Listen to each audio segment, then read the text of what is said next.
नमस्कार पहलाग, मैं राहुल नेगी स्वागत और अभिनंदन करता हूं आपका सक्षम एकेडमी के यूट्यूब चैनल पे। तो हम पिछले दो वीडियो में हमने चंद राजवंश पे देखा था। हमने चंदों के स्टार्टिंग के राजा पढ़े थे। अंतिम जो राजा हम पे था बाज बहादुर चंद। बाज बहादुर को हमने देखा था। बाज बहादुर की उपाधि शाहजहाँ ने दी थी। बाज बहादुर का कुमाऊँ में जजिया कर देखा था हमने। बाज बहादुर के कुछ अंतिम समय में धार्मिक कार्य भी हमने बात की थी। बाज बहादुर की मृत्यु के बाद क्या होता है कि चंदों में जो अगला राजा हम पे आता है वो आता है उद्योगचंद। तो जो थोड़ा बहुत हमारी अभी चर्चा बनेगी स्टार्टिंग की, वो बनेगी उद्योगचंद पे। तो उद्योगचंद पे बात करते हैं हम। उद्योगचंद का जो टाइम पीरियड आएगा वो आएगा 1678 से 1698 के मध्य। उद्योगचंद 1678 से 1698 के मध्य राजा रहा। कुमाऊँ का चंद राजवंश का राजा रहा। इस उद्योगचंद के बारे में जो जानकारी ज़्यादातर हमें देगा, इनके सैन्य अभियान देंगे। उद्योगचंद का आधा से ज़्यादा टाइम युद्धों में कटा था, इसलिए इनके सेनापति भी महत्वपूर्ण रोल निभाते हैं। जो सर पहले हम इनके सेनापति देख लेते हैं उद्योगचंद के, फिर इनके अभियानों पर बात करेंगे। पहले उद्योगचंद के, जैसे हम पंवारों में हम महिपति शाह देखते हैं ना, तो महिपति शाह के सेनापतियों के बारे में हमारी चर्चा बनी थी कि महिपति शाह की लोधी रिखोला, माधो सिंह भंडारी, बनवारी दास बहुत शक्तिशाली लोग थे। इसी प्रकार उद्योगचंद के भी तीन महत्वपूर्ण सेनापति मैसी साहू, इन्हीं तीन सेनापतियों के दम पे उद्योगचंद ने अपने सैन्य अभियानों को बाकायदे बहुत अच्छी तरह से अंजाम दिया था। तो इन्हीं सैन्य अभियानों पे बात करते हैं। पहले मैसी साहू, हीरू देववा और शिरोमणि जोशी उद्योगचंद के प्रसिद्ध शक्तिशाली सेनापति थे। ये बात भी आप नोट कर लीजिएगा। फिर अगले पे बात करूँगा मैं अगला। तो उद्योगचंद जब राजा बनता है तो उद्योगचंद से एक परिपाटी यहाँ पे चलनी शुरू हो जाती है। परिपाटी क्या थी कि जैसे ही राजा बनेगा गढ़वाल पे आक्रमण करेगा। आने वाले जो इसके बाद के राजा भी होंगे वो भी ऐसा ही करते जाएंगे कि जैसे ही राजगद्दी प्राप्त होगी तो अगला जो टारगेट होगा वो गढ़वाल राज्य होगा। जैसे उद्योगचंद 1678 में पहली बार राजगद्दी पे बैठा था, तो राजगद्दी पे बैठते ही टाइम इसने सर्वप्रथम आक्रमण किया था गढ़वाल क्षेत्र पे। गढ़वाल क्षेत्र को सबसे पहले निशाना बनाया था उद्योगचंद ने 1678 ईस्वी में। गढ़वाल क्षेत्र मेनली जब कुमाऊँ से गढ़वाल में आते हैं हम, एक तो बागेश्वर से आते हैं, दूसरा हमारा ये रामनगर वाली घाटी है, रामगंगा वाली घाटी है, चौखुटे वाली, उधर से भी हम गढ़वाल में एंटर करते हैं। तो मेनली जो उद्योगचंद का पहला आक्रमण था गढ़वाल पे वो होता बधानगढ़। बधानगढ़ पे आक्रमण करता उद्योगचंद अपने राज्यारोहण के पहले ही वर्ष। बधानगढ़ पे इतना खतरनाक ये आक्रमण था कि पूरे बधानगढ़ को रौंद डालता है, लूटपाट मचाता है। फिर भी जब जीत के वापस आ रहा होता है तो उद्योगचंद को एक सबसे बड़ी हानि इस युद्ध में होती है। वो था इसी बधानगढ़ युद्ध में उद्योगचंद का सबसे विश्वास पात्र, सबसे शक्तिशाली सेनापति मैसी साहू। तीन सेनापति बताए थे मैंने अभी, मैसी साहू, हीरू देववा और तीसरा सेनापति जो हम था शिरोमणि जोशी। तो मैसी साहू इस युद्ध में वीर गति को प्राप्त हो जाते हैं। यह देख उद्योगचंद का भी हृदय विदारक हो जाता है। युद्ध करने से उद्योगचंद की इच्छा कहीं ना कहीं कम होती दिखती है। युद्ध क्षेत्र से अब उद्योगचंद पीछे हट जाता है, युद्ध ना करने का मन बनाता है, वापस कुमाऊँ क्षेत्र में आ जाता है अपने राजगद्दी में। फिर देखिए जब उद्योगचंद वापस आता है, क्योंकि उद्योगचंद से पहले बाज बहादुर चंद रहा था। बाज बहादुर चंद भी शक्तिशाली था, सेना बहुत ज़्यादा थी। बाज बहादुर चंद पे भी, उद्योगचंद पे भी बहुत ज़्यादा सेना थी। इसीलिए पहले बधानगढ़ को जब लूट के वापस आया चंद राजवंश में, तो फतेह शाह था इनके समकालीन गढ़वाल का राजा। इनके समकालीन राजनीतिक स्थितियों पर बात कर लेता हूँ पहले। देखिए इनके समकालीन जब हम राजनीतिक स्थितियाँ देखें तो ये था उत्तराखंड में बात करूँ तो इधर की साइड थे हमारे पंवार, इधर थे हमारे चंद कुमाऊँ में, और यहाँ पे पड़ता है डोटी नेपाल का प्राचीन नाम है डोटी। इसी डोटी में इस टाइम जो राजा था वो था देवपाल। गढ़वाल में जो पंवार राजा था इस टाइम वो था फतेह शाह। तो ये थी राजनीतिक परिस्थितियाँ। अब देखते हैं इसी में, जब फतेह शाह बधानगढ़ ये वाले एरिया में, बधानगढ़ में लूटपाट मचा के उद्योग चंद वापस आया, तो फतेह शाह डायरेक्ट आक्रमण नहीं कर पाया इसे, क्योंकि चंद सेना इस टाइम शक्तिशाली थी, बहुत ज़्यादा शक्तिशाली राजा उद्योग चंद भी रहा। डायरेक्ट यहाँ पे आक्रमण नहीं कर पाता फतेह शाह कूटनीति चलता है। फतेह शाह यहाँ से पहुँच जाता है देवपाल के पास। फतेह शाह और देवपाल यहाँ पे कर लेते हैं एक समझौता क्या था, इस समझौते पे बात करते हैं पहले। फतेह शाह और देवपाल के मध्य जो समझौता था ये हुआ था 1680 में।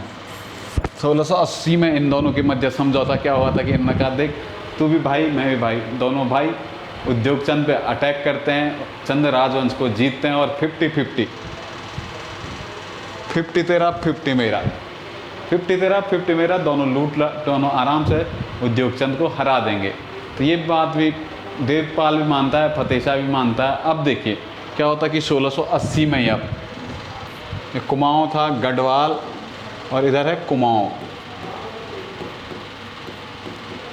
इधर है डोटी। अब इधर से देखिए द्वारहाट और दूनागिरी वाले क्षेत्र से फतेह शाह ने उद्योग चंद पे आक्रमण कर दिया।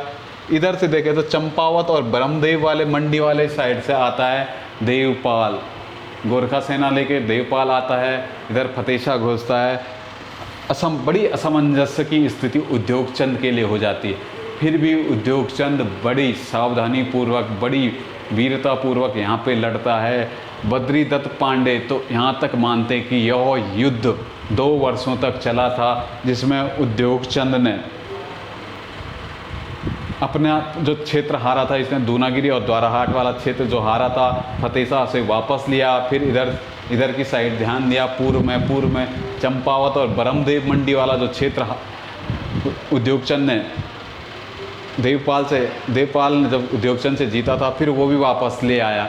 मतलब इस युद्ध में उद्योग चंद अंतिम तो जीत जाता है। जीत क्या जाता है कि जब देखता कि वो मैंने अपने दोनों साइड के शत्रुओं को हरा दिया, तो वो भी गंगा स्नान की सोचता है। कहता है कि शांति व्यवस्था बन गई। ये भाई साहब भी चले जाते हैं काशी। उद्योग चंद पहुँच जाता है काशी में। काशी स्नान करने जब उद्योग चंद पहुँचता है तो एक बात की खबर डोटी में देवपाल को लग जाती है कि चंद राजा अभी कुमाऊँ क्षेत्र में नहीं है। डोटी से फिर आक्रमण होता है चंपावत, काली कुमाऊँ वाले क्षेत्र में। चंपावत और ये लोहा घाट वाला क्षेत्र जो था, इस क्षेत्र में देवपाल फिर इस क्षेत्र को जीत लेता है। फिर देखिए अब जब वापस आता है, 1785 का ये सन था। इस सन में देवपाल पहले तो उद्योग चंद पे चढ़ाई शुरू कर देता है। पहला जो 1785 का सन आता है हम पे, इस टाइम तो 1785 में 1685 में जब उद्योग चंद डोटी का अभियान करता है, पहले तो ये देवपाल को काली नदी पार, काली कुमाऊँ क्षेत्र से बाहर भगा देता है। पहले बाहर भगाता है तो देवपाल भाग के पहुंच जाता अपनी ग्रीष्मकालीन राजधानी अजमेरगढ़। इस टाइम गोरखाओं की जो ग्रीष्मकालीन राजधानी थी वो थी अजमेर। जो गोरखाओं की ग्रीष्मकालीन राजधानी थी वो अजमेरगढ़। देवपाल यहाँ से भागते हुए पहुँच जाता है अजमेरगढ़। उद्योग चंद भी बिल्कुल इसके पीछे चलता है। पीछे करते करते उद्योग चंद फिर घेर डालता है अजमेरगढ़ को। अजमेरगढ़ को क्या कहता है कि देवपाल यहाँ पे देखता है इसकी स्थिति और नाजुक होगी, ये अपनी ग्रीष्मकालीन राजधानी छोड़ भाग जाता है। नेपाली में एक नदी पड़ती है सेठी नदी। सेठी नदी के किनारे इनकी शीतकालीन राजधानी थी जुराइल कोराइल द्वीप इनकी एक शीतकालीन राजधानी थी। यहाँ पहुँचता है देवपाल। उद्योग चंद भी बिल्कुल इस बार उद्योग चंद घर से ठान के आया था, देवपाल को तो मैं पीट के जाऊंगा। उद्योग चंद भी इसके पीछे पीछे पहुंच जाता है। जुराइल दीपाइल कोट इनकी शीतकालीन राजधानी थी, इसे भी घेरता है। यहाँ भी देवपाल अपनी स्थिति दयनीय देखता है। ये पहुंच जाता है यहाँ अपनी शीतकालीन राजधानी छोड़ खैरागढ़ में भागता है, तो उद्योगचंद भी इसके पीछे पीछे खैरागढ़ पहुंचता है, खैरागढ़ का घेरा डाल देता है। अब स्थिति बड़ी नाजुक थी देवपाल के सामने। एक तो उद्योगचंद ने पूरा खैरागढ़ को घेर लिया था, आक्रमण होना था, देवपाल ने भी देख लिया हार निश्चित है। देवपाल भी यहाँ पे समर्पण कर देता है। देवपाल यहाँ पे समर्पण कर देता है। समर्पण बोलूँ या संधि बोलूँ, बात एक ही है। यहाँ पे हो जाती है खैरागढ़ की संधि। जो सन आएगा 1688 में, खैरागढ़ की संधि किस किस के मध्य हुई थी? देवपाल, उद्योगचंद और देवपाल के मध्य खैरागढ़ की संधि 1688 ईस्वी में हुई थी। इसी संधि से में यह समझौता किया गया देवपाल के द्वारा कि वो चंद राजाओं को कर देगा। तो देवपाल यहाँ पे कर देना स्वीकार कर देता है इसी खैरागढ़ की संधि से। अब जब उद्योगचंद पूरा नेपाल की शीतकालीन राजधानी, ग्रीष्मकालीन राजधानी और खैरागढ़ को भी जीत के जब वापस आ रहा था, इस उपलक्ष्य में ये अनेक मंदिरों का निर्माण करा था। पहला तो ये यहाँ पे आके अल्मोड़ा में आके पहला काम जो करता है, ये करता है 1 लाख दीप जलाता है। दीप बोलूँ या दिया बोलूँ तो एक ही बात है। 1 लाख दिए जला के दिवाली मनाते हैं। इसी दिवाली को कहते हैं लक्ष्य दिवाली। लक्ष्य कभी फैशन बना इस हिसाब से कि लक्ष्य दिवाली किस चंद राजवंश से, चंद राजा से संबंधित है, तो उद्योगचंद से संबंधित होगी। क्यों मनाई गई लक्ष्य दिवाली? तो लक्ष्य दिवाली का जो कंसेप्ट आएगा कि नेपाल की शीतकालीन और ग्रीष्मकालीन राजधानी जीत के जब उद्योगचंद आया था, इस खुशी में अल्मोड़ा के कोट में जो इनकी राजधानी थी, यहाँ 1 लाख दिए जलाए गए। इन्हीं 1 लाख दियों को लक्ष्य मतलब लाख, दीपावली, इसे ही लक्ष्य दिवाली के नाम से जाना गया। तो ये था लक्ष्य दिवाली। फिर अब देखिए जब वापस आएगा तो ये सार्वजनिक काम भी करेगा। कुमाऊं क्षेत्र में ये बहुत से मंदिरों का निर्माण करेगा। इन्हीं मंदिरों पे बात करूँगा। तो उद्योगचंद द्वारा अनेक मंदिरों का निर्माण किया गया। पहले तो ये अपने नाम के अनुरूप एक मंदिर बनाता है, उद्योग चंद्रेश्वर मंदिर सुंदरेश्वर नाम के अनुरूप अल्मोड़ा शहर में बनाता है। फिर एक और मंदिर बनाता है, जो मंदिर था दूसरा त्रिपुरा सुंदरी नाम का जो मंदिर था वो भी इन्होंने ही बनाया था, उद्योगचंद ने। फिर तीसरा पार्वतेश्वर मंदिर, अल्मोड़ा में पार्वतेश्वर मंदिर का निर्माण भी इन्होंने ही किया था। फिर इनके बारे में एक और आता है कि इन्होंने तल्ला महल का जो निर्माण किया था वो भी उद्योगचंद ने किया था। तो उद्योगचंद के बारे में 4 चीज़ें हम पे आती है। उद्योग चंद्रेश्वर मंदिर अपने नाम के अनुरूप बना था, पार्वतेश्वर मंदिर बनाया था, त्रिपुरा सुंदरी मंदिर बनाया था, और चौथा तल्ला महल का निर्माण भी उद्योगचंद ने कराया था। फिर उद्योगचंद के बारे में एक चीज़ और आती है कि उद्योगचंद के टाइम पीरियड, इस टाइम महाराष्ट्र से मतीराम महाराष्ट्र से चंद राजवंश में अल्मोड़ा क्षेत्र में आए थे। उस टाइम पीरियड था उद्योगचंद का। फिर अल्मोड़ा से होते हुए गढ़वाल में फतेहपति शाह के दरबार में पहुंचे थे। मतीराम मेनली महाराष्ट्र से चंद राजवंश में आए, फिर गढ़वाल में पंवारों के यहाँ पहुंचे थे। मैन जो मतीराम के बारे में मतीराम जानकारी देता है वो फतेह शाह की देता है। फिर उद्योगचंद के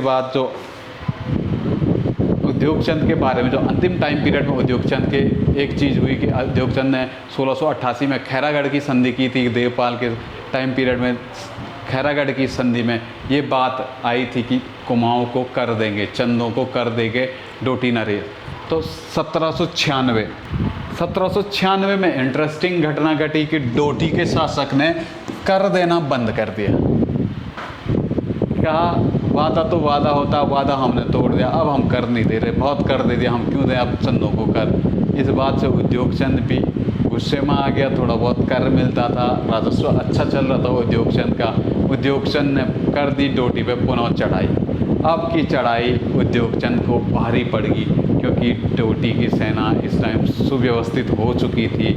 डोटी की जब उद्योग चंद डोटी पे चढ़ाई करता है तो यहाँ मोह की खाता है। हार झेलनी पड़ती इस युद्ध में। उद्योग चंद देखता है कि जब गोरखा लोग बड़े खूंखार लोग थे, चंद सेना को इन्होंने बहुत बुरी तरह मारा था। उद्योग चंद आधा युद्ध छोड़ भाग आता है अल्मोड़ा और युद्ध की कमान यहाँ पे दे देता है। उद्योग चंद 2 लोगों को यहाँ पे युद्ध की कमान दे देता है, शिरोमणि जोशी और मनोरथ जोशी।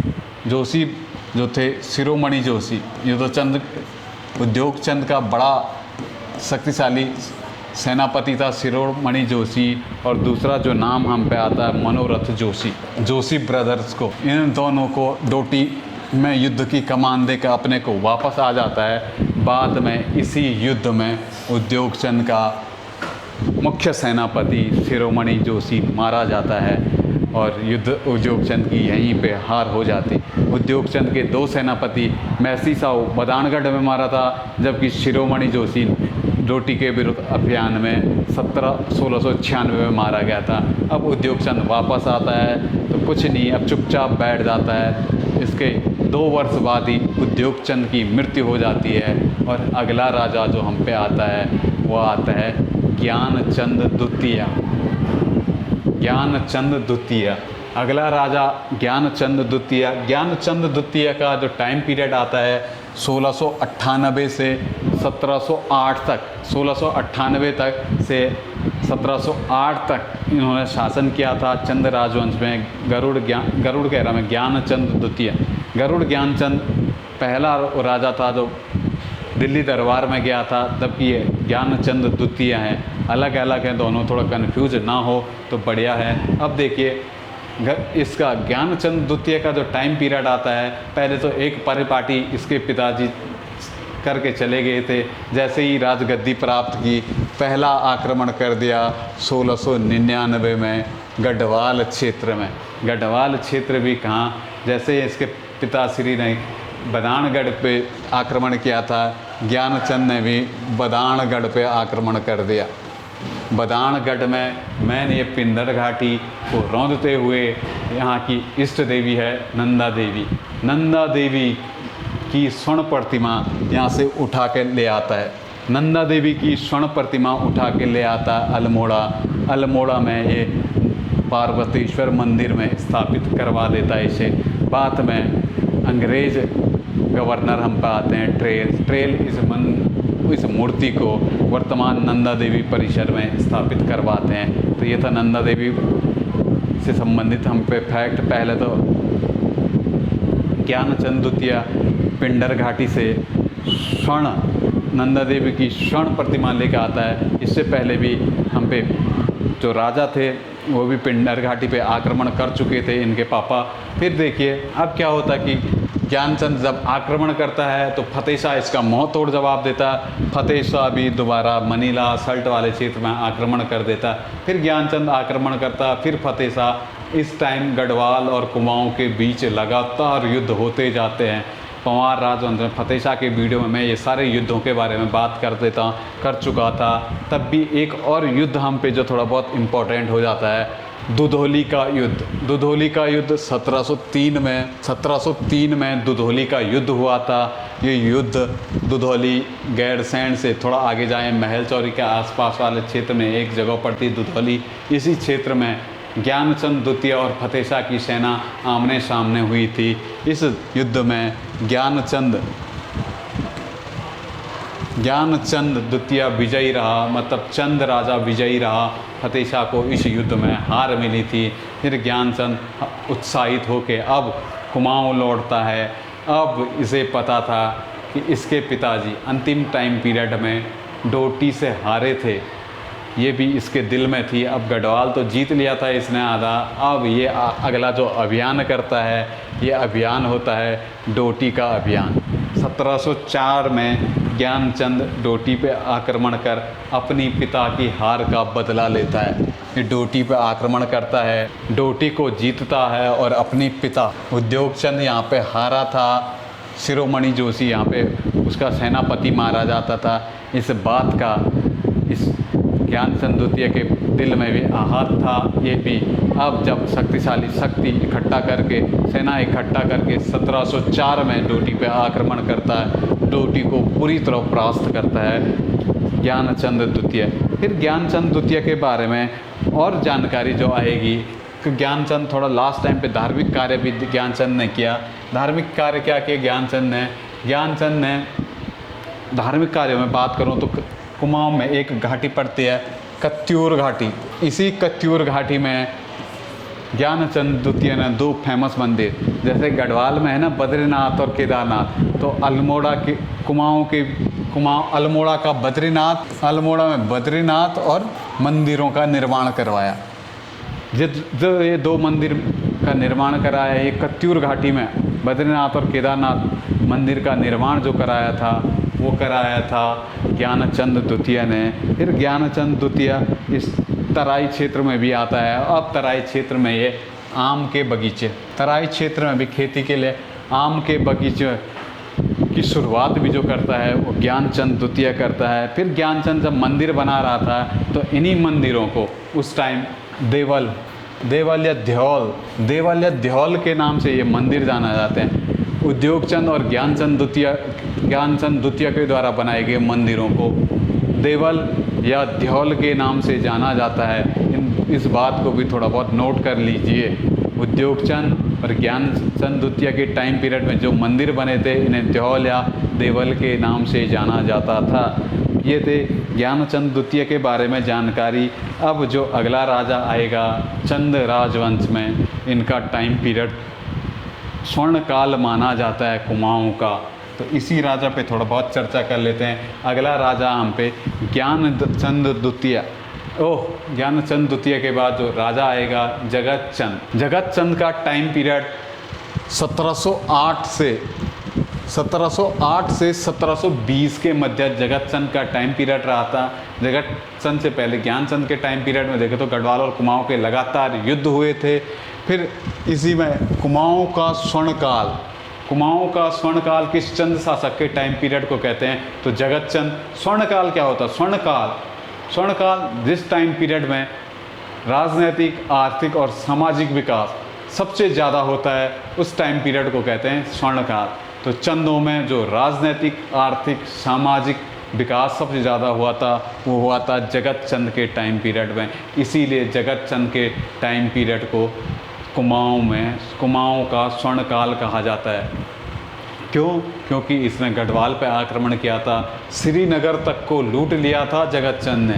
इस बात से अनुमान लगा सकते हैं कि जगतचंद की सेना कितनी शक्तिशाली रही होगी। फतेह शाह जब आक्रमण का जवाब इससे पहले ज्ञानचंद द्वितीय को लगातार दे रहा था, फिर भी जगतचंद श्रीनगर तक पहुंच जाता और श्रीनगर को लूट देता है, जबकि फतेह शाह श्रीनगर छोड़ भाग जाता है उस टाइम। तो चलिए, जो परिपाटी शुरू की थी उद्योगचंद ने, पहले ज्ञानचंद ने भी गढ़वाल पे आक्रमण किया था, उसके बाद अब जगतचंद भी गढ़वाल पे अभियान करेगा। जगतचंद का जो अभियान गढ़वाल पे मिलता है वो मिलता है 1709 में। 1709 में जगतचंद गढ़वाल पे आक्रमण करेगा। बधानगढ़, लोहाबागढ़, नागपुरगढ़ लूटते हुए ये पहुंच जाता है श्रीनगर में क्या होता है कि श्रीनगर में फतेह शाह और जगतचंद की सेना आमने सामने होती है, युद्ध होता है श्रीनगर में। श्रीनगर युद्ध जब होता है तो इस युद्ध में फतेह शाह युद्ध छोड़ भाग जाता है दून क्षेत्र में, भाग के पहुंच जाता है दून क्षेत्र में। जब आपका राजा ही युद्ध छोड़ के भाग जाते हैं तो सेना का मनोबल टूटता है, गढ़वाल की सेना का भी यहाँ पे मनोबल टूटता है। ये लोग कर देते हैं समर्पण और जगतचंद जीत लेता है गढ़वाल की राजधानी श्रीनगर। 1709 में जगतचंद ने जीत लिया। जीत क्या लिया कि इस श्रीनगर में जगतचंद भारी लूटपाट, जितनी संपत्ति थी सारी लूट के कुमाऊं ले जाता है। फिर लास्ट में पूर्या नैथानी के समझाने पे जगतचंद एक ब्राह्मण को श्रीनगर दान दे देता है और वापस कुमाऊं चले जाता है। कुमाऊं पहुंचता है तो फतेह शाह को भी खबर लगती इस बात की कि जगतचंद अब कुमाऊं वापस चले गया। फतेह शाह देहरादून से निकलता है, पहले तो श्रीनगर पहुंचता है, श्रीनगर में सेना एकत्रित करता है। अब फतेह शाह का जो टारगेट था, पहले सेना को इकट्ठा करना, मजबूत सेना बना के इसका मुँहतोड़ जवाब देना था जगत चंद को, क्योंकि पवारों की राजधानी तक चंद पहुंच चुके थे। राजधानी तक पहुंचे क्या कि राजधानी को लूट के चंद वापस गए था।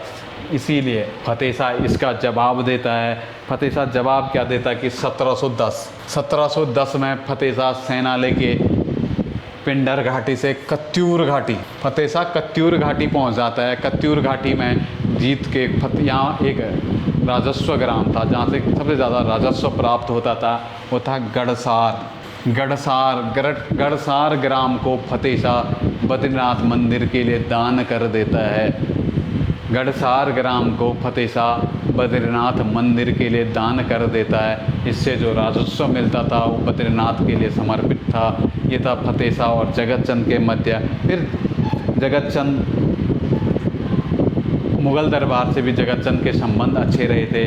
जगत चंद मुग़ल शासक था उस टाइम, रंगीला मोहम्मद शाह से मिलने जगत चंद दिल्ली दरबार गया था। दिल्ली दरबार में पहाड़ी चीज़ें जगत चंद ने मुग़ल शासक को भेंट स्वरूप दी थी। फिर जगत चंद के बारे में एक और चीज़ आती है। जगत चंद ने इस टाइम, जगत चंद के टाइम में एक चीज़ और थी, इसने जुआरियों पर कर लगाया था। जो लोग जुआ खेलते ना, इन पे भी जगत चंद ने कर लगा दिया था। फिर जगत चंद लास्ट में चेचक रोग से जगत चंद की मृत्यु हो जाती है। अब अगला राजा आता है हम पे जगत चंद के बाद 1720 में जो अगला राजा हम पे आएगा वो आएगा देवी चंद। 1720 में देवी चंद, और यहीं से चंदों की अवनति शुरू हो जाएगी। जगत चंद के बारे में एक जानकारी और देता है बरम ताम्रपत्र भी जगत चंद के बारे में जानकारी देता है। तो जगत चंद के बाद जो चंदों की अवनति काल शुरू हो जाता है। अब चंद पतन की ओर लगातार जाते हैं। पतन की ओर बात करूं तो चंद पतन जब होता चंदों का इस जगत चंद के बाद ही शुरू हो जाता है। पहला जो चंद आता है पतन इस अवनति काल में, वो चंद था हमारा देवी चंद के बाद दीपचंद, फिर कल्याण चंद के बाद जो राजा आएगा दीपचंद के बाद मोहन चंद के बाद प्रद्युमन भी चंद के नाम पे बैठा था, प्रद्युमन चंद। फिर मोहन चंद दोबारा आता है। फिर मोहन चंद के बाद शिवचंद, और लास्ट राजा जो इस चंद राजवंश का आता है वो आता है महेंद्र चंद। ये था चंदों के अवनति काल। इन्हीं अवनति काल पे आगे विस्तृत चर्चा करते हैं। अब देखिए देवी चंद का टाइम पीरियड 1720 से 1726 के मध्य माना जाता है। चंद टाइम पीरियड में इस टाइम दरबार में जो दरबारी गुट था अंतरकलह होना शुरू हो गया था। दरबारी गुट शक्तिशाली होना इस टाइम शुरू हो गया था देवी चंद के टाइम पीरियड से। मेनली देवी चंद का जो टाइम पीरियड था, इस टाइम पीरियड में 1720 से 1726 के मध्य दो लोग, पूरण गैड़ा और मणिक बिष्ट, दो लोग आते हैं उभर के दरबारी गुट से। पहला तो देवीचंद एक तो अपने आप को विक्रमादित्य के स्वरूप बनता था, पूरे विश्व को जीतना चाह रहा था। इसका दरबारी गुट भी ऐसा ही था, इसका बहुत सपोर्ट करता था, झूठी तसल्ली इन्हें देता था। विक्रमादित्य बनने के चक्कर में आधा से ज़्यादा राजकोष इस देवीचंद ने अपने दरबारियों में लुटा दिया था। राजकोष में कुछ बचा था नहीं। फिर देवीचंद के बारे में जो ज़्यादा जानकारी देते हैं हम पे, देवीचंद विक्रमादित्य बनने की सोच तो रहा था, धन भी सारा खर्च कर दिया था। फिर कुमाऊँ का MBT, कुमाऊँ का मोहम्मद बिन तुगलक, देवीचंद को कहते हैं कुमाऊँ का मोहम्मद बिन तुगलक, कुमाऊँ का MBT, कुमाऊँ का मोहम्मद बिन तुगलक जो नाम आता है हम पे वो आता है देवीचंद। देवीचंद को कुमाऊँ का मोहम्मद बिन तुगलक के नाम से भी जाना जाता है। फिर देवीचंद के दरबार में जो दरबारी गुटबाजी थे, इसमें था माणिक गेड़ा। ये दो लोग शक्तिशाली हो गए थे। इन्होंने अपनी शक्ति इतनी बढ़ा ली थी कि 1726 में ये लोग कर देते हैं देवी चंद की हत्या।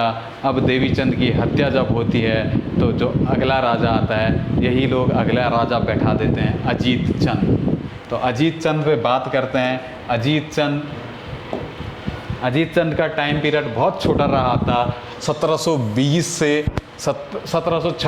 1728 के मध्य 2 वर्ष का इनका टाइम पीरियड रहा था। दोनों वर्ष में पूरणगेड़ा और मणिकबिष्ट की चलती थी।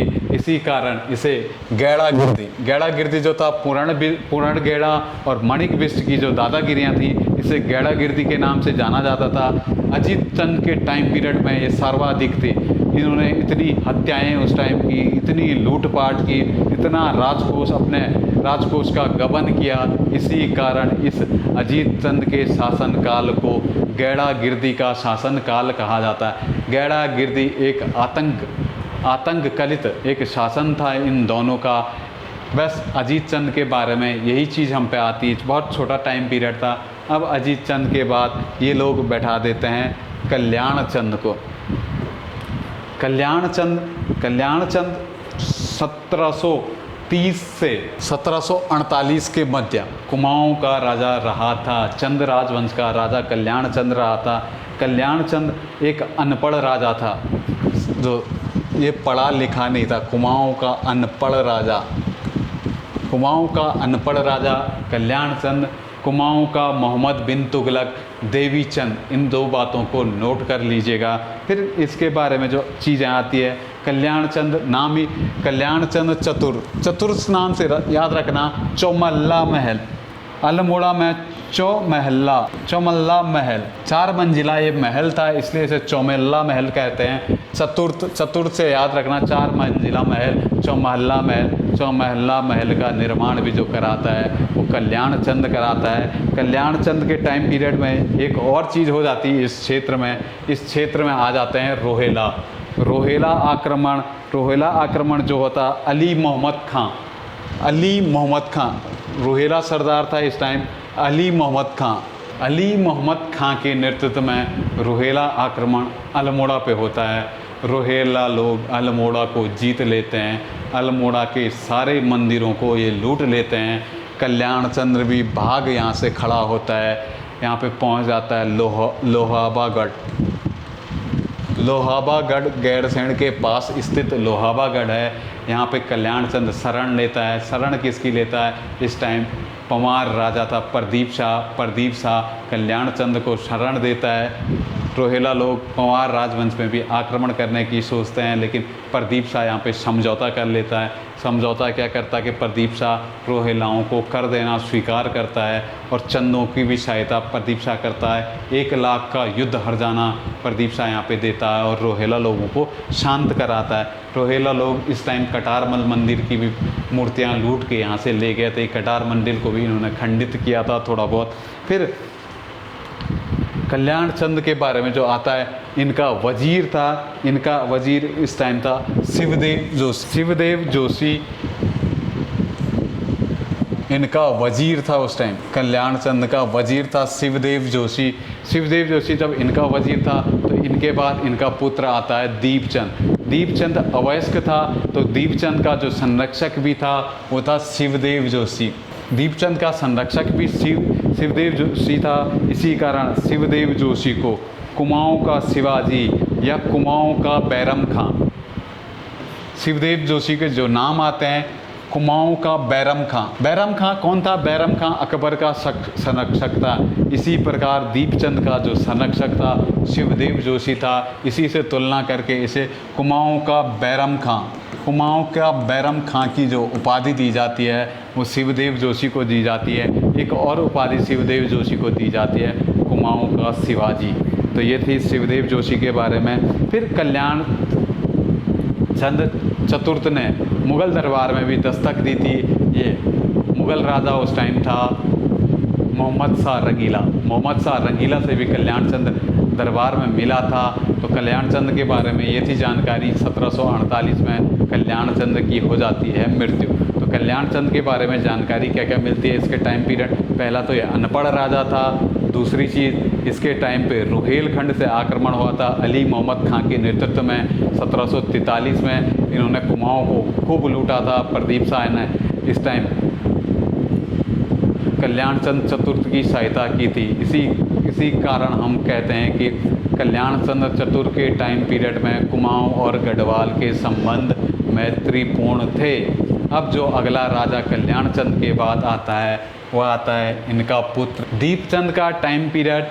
कुमाऊँ में 1748 से 1777 के मध्य दीपचंद का टाइम पीरियड था कुमाऊँ में। इस टाइम पीरियड में बहुत सारी घटनाएं हुई।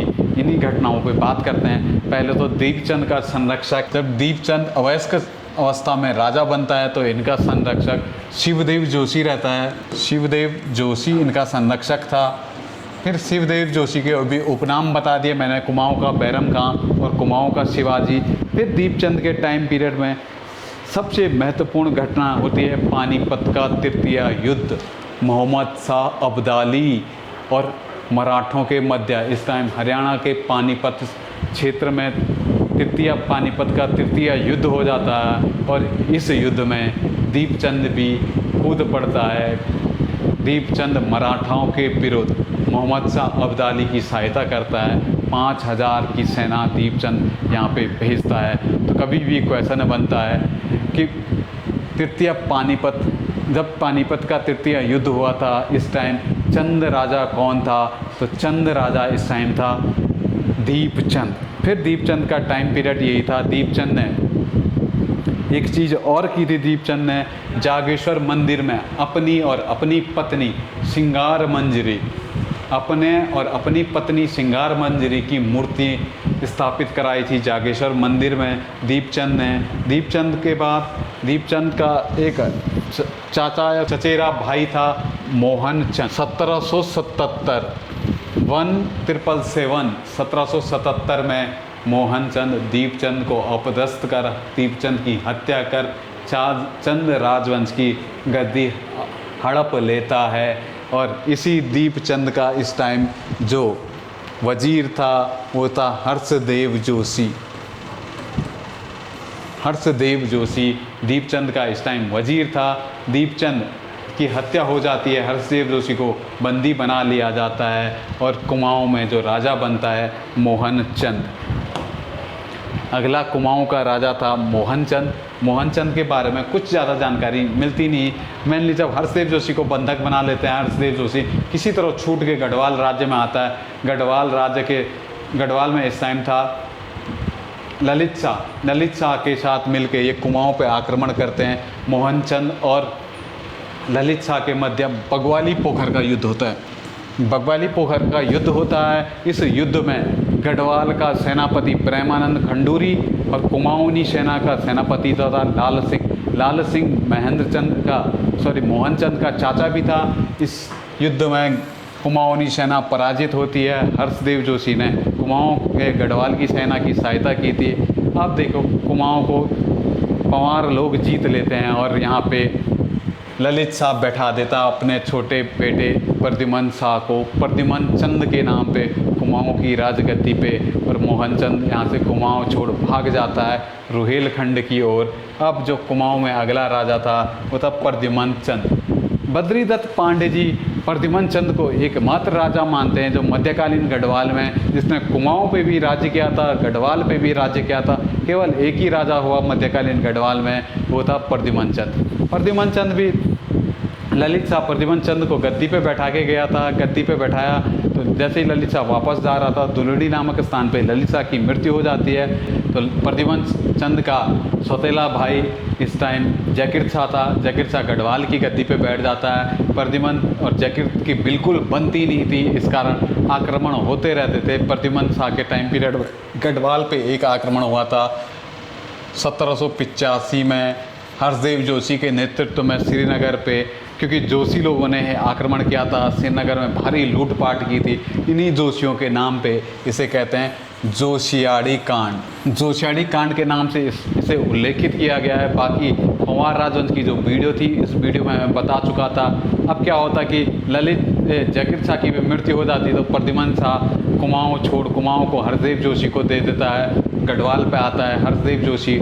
जब कुमाऊँ में प्रद्युम्न शाह के नाम वजीर के तौर पे राज्य कर रहा था तो महेंद्र चंद्र वापस आता है 1786 में। पाली गांव का युद्ध होता है। पाली गांव के युद्ध में हरदेव जोशी को हरा देता है महेंद्र चंद और पुनः गद्दी पे बैठता है। पुनः गद्दी प्राप्त कर लेता है महेंद्र चंद। चंदों में 2 बार राजा बनने वाला एकमात्र शासक था महेंद्र चंद। पहले 77 में, फिर 88 में 2 बार राजा, 86 में राजा बना। तो 86 से 88 तक, 1786 से 1786 तक राजा रहा था महेंद्र चंद। महेंद्र चंद जब राजा रहा, फिर हर्षदेव जोशी फिर यहाँ पे कूटनीति बिड़ाना शुरू कर देता है। गढ़वाल से सहायता मांगता है, इधर अंग्रेज़ों से भी सहायता मांगता है। और 1788 में हर्षदेव जोशी फिर जीत के यहाँ पे जो चंद वंश का एक और राजा बना देता है शिवचंद को। शिवचंद जो था राजा था, मैं हर्षदेव जोशी के हाथ की कठपुतली था। जैसा हर्षदेव जोशी इसे कहता था वैसे ही करता था। शिवचंद का एक और नाम भी हमें मिलता, इसे कहते हैं मिट्टी का महादेव। कुछ बोलता नहीं था, कुछ कहता नहीं था, केवल नाम मात्र का राजा था, इसलिए इसे मिट्टी का महादेव भी कहते हैं। शिवचंद के बारे में ज़्यादा जानकारी नहीं मिलती है। फिर शिवचंद को महेंद्र चंद, जो शिवचंद था, शिवचंद्र को महेंद्र चंद्र हरा देता है और महेंद्र चंद्र 1788 से 1790 के मध्य शासन करता है। महेंद्र चंद ही अंतिम चंद राजा था। चंद राजवंश का जो अंतिम राजा था वो था महेंद्र चंद। अब देखिए हर्षदेव जोशी इतना तेज इस बंदे का दिमाग था, इतना काम, जिंदगी भर काम काज तो कुछ किया नहीं, लेकिन अपने दिमाग के बल पे हर्षदेव जोशी ने इतनी उन्नति की, इतना खुरापाती किस्म का ये आदमी था। पहले देखिए जब यहाँ पे होता, जब पाली गांव का युद्ध हुआ, हार के गया था तो प्रद्युम्न शाह के दरबार में गया था। फिर इसने दरबार में इंटरफेयर करना शुरू कर दिया तो प्रद्युम्न शाह ने इसे भगा दिया। भगाया क्या कि ये पहुँचा गोरखाओं के पास। गोरखाओं से प्रद्युम्न की शिकायत करता, कहता गढ़वाल पे आक्रमण करो, पहले चंद पे आक्रमण करो। चंदों पे आक्रमण क्या करोगे, चंद कमज़ोर हैं तो कमज़ोर तुम चंदों पे आक्रमण करो तो तुम गढ़वाल भी जीत लोगे। फिर इसी के अनुरूप, इसी के बुलावे पे गोरखा लोग पहले यहाँ पे आक्रमण करते हैं गोरखाओं को। आक्रमण जब गोरखाओं ने चंद में किया था तो अल्मोड़ा जीतने में गोरखाओं को कोई दिक्कत नहीं होती। और 1790 में जब अल्मोड़ा पे आक्रमण होता है, महेंद्र चंद की सेना इतनी आसानी से हार मान लेती है और यहीं पे चंद राजवंश का पतन हो जाता है। अब जो कुमाऊँ में शुरू हो जाता है वो गोरखा शासन शुरू हो जाता है। गोरखा इसी के बाद गढ़वाल में जाएंगे, फिर गढ़वाल को जीतते हुए 1815 तक गोरखा इस क्षेत्र में रहेंगे। तो धन्यवाद। आज चंद राजवंश ख़त्म करा चुका हूँ। कल चंदों का प्रशासनिक व्यवस्था पे बात करेंगे, फिर इसी में थोड़ा बहुत गोरखा भी देख लेंगे। फिर अगली वीडियो जो आएगी ब्रिटिश, जो हमारा यूके त्रिपसी का हॉट टॉपिक रहा है अब तक का, ब्रिटिश प्रशासन में हम परसों से घुसना शुरू हो जाएंगे।